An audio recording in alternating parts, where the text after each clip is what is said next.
भगवान शिव का तीसरा नेत्र। देवों के देव महादेव भगवान शिव को कौन नहीं जानता, जो हिंदू धर्म ग्रंथों के अनुसार सनातन धर्म के सबसे शक्तिशाली भगवान माने जाते हैं। हिंदू धर्म ग्रंथों महापुराणों में वर्णित है कि देवों के देव महादेव यानी कि भगवान शिव इस सृष्टि के सबसे पहले देवता है। भगवान शिव आदि अनादि माने जाते हैं, यानी कि भगवान शिव जिनका न कोई आरंभ है और न ही कोई अंत। कोई नहीं जानता कि भगवान शिव का जन्म कब हुआ और कैसे हुआ था, और ना ही कोई जानता है कि भगवान शिव कहाँ रहते हैं। बस उनके भक्तों के मन में उनके प्रति आस्था है कि भगवान शिव का निवास स्थान कैलाश पर्वत पर होता था। भगवान शिव को समय और काल चक्कर के बंधनों से परे माना जाता है, जिन पर वासना, भावना, अपमान, मान, मोह, माया आदि का कोई प्रभाव नहीं पड़ता है। भगवान शिव को अन्य भगवान से अलग इसलिए माना जाता है क्योंकि उनकी वेशभूषा के बारे में पुराणों में वर्णित है कि वह ऋषभ की छाल पहनते थे और गले में सर्प रखते थे। उनकी जटाओं में से गंगा नदी बहती है और उनके माथे पर हमेशा चंद्रमा विराजमान रहते हैं। महादेव श्रृंगार के तौर पर इंसान को जलाने के बाद जो भस्म रह जाती है वह अपने शरीर पर मलते हैं। मनुष्य, असुर, देवता, नाग, गंधर्व आदि सभी महादेव की आराधना करते हैं।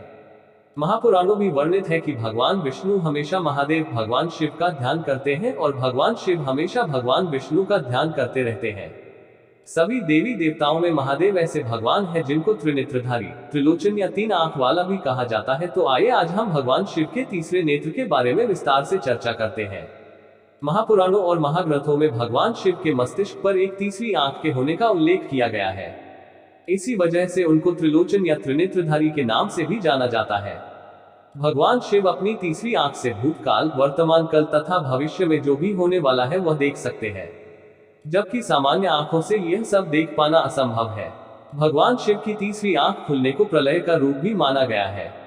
ऐसी मान्यता है कि भगवान शिव की तीसरी आंख से निकलने वाली क्रोध अग्नि इस धरती के साथ साथ संपूर्ण ब्रह्मांड को जलाने का सामर्थ्य रखती है। भगवान शिव अपने तीसरे नेत्र को तभी खोलते हैं जब फिर वे ब्रह्मांड में झांक रहे होते हैं। ऐसी स्थिति में वे कॉस्मिक फ्रीक्वेंसी या ब्रह्मांडीय आवृत्ति से जुड़े होते हैं। तब वे कहीं भी देख सकते हैं और किसी से भी प्रत्यक्ष संपर्क स्थापित कर सकते हैं।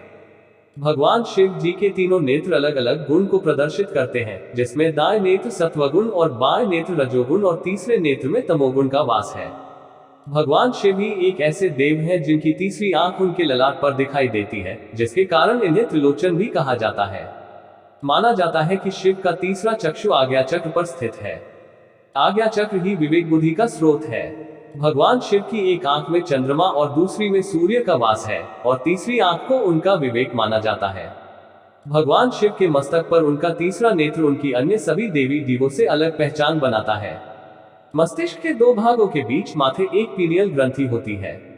यह पीनियल ग्रंथि मनुष्य में ध्यान केंद्रित करने में सहायक होती है। भगवान शिव की तीसरी आंख इसी को दर्शाती है। यह पीनियल ग्रंथि मेलाटोनिन नामक एक हार्मोन्स को उत्पन्न करती है, जो सोने और जागने के घटना चक्र का संचालन करता है। तीसरी आंख का अहम कार्य मनुष्य को योग निद्रा में ले जाना भी होता है। जर्मनी के वैज्ञानिकों का ऐसा मानना है कि इस तीसरे नेत्र के द्वारा दिशा ज्ञान भी होता है। इसमें पाया जाने वाला हार्मोन्स मेलाटोनिन मनुष्य की मानसिक उदासी से संबंधित है। अनेकानेक मनोविकारों एवं मानसिक गुणों का संबंध यह स्रावित हार्मोन स्रावों से है। यह पीनियल ग्रंथि रोशनी के प्रति संवेदनात्मक होती है, इसलिए काफी हद तक इसे तीसरी आंख भी कहा जाता है। यह इंसान के अवचेतन मन की शक्ति को भी प्रदर्शित करती है। जब एक इंसान अपनी आंखें बैंड कर लेता है या अंधा होता है, लेकिन वह रोशनी का चमकना जरूर दिखाई देगा, जो इसी पीनियल ग्लैंड के कारण है। यदि आप रोशनी का चमकना देख सकते हैं तो फिर आप सब कुछ देखने की क्षमता रखते हैं। यही वो पीनियल ग्लैंड है जो ब्रह्मांड में झांकने का माध्यम है। इसके जागृत हो जाने पर ही कहते हैं कि व्यक्ति के ज्ञान चक्षु खुल जाते हैं, उसे निर्वाण प्राप्त हो गया या वह प्रकृति के बंधन से मुक्ति होकर सब कुछ करने के लिए स्वतंत्र है।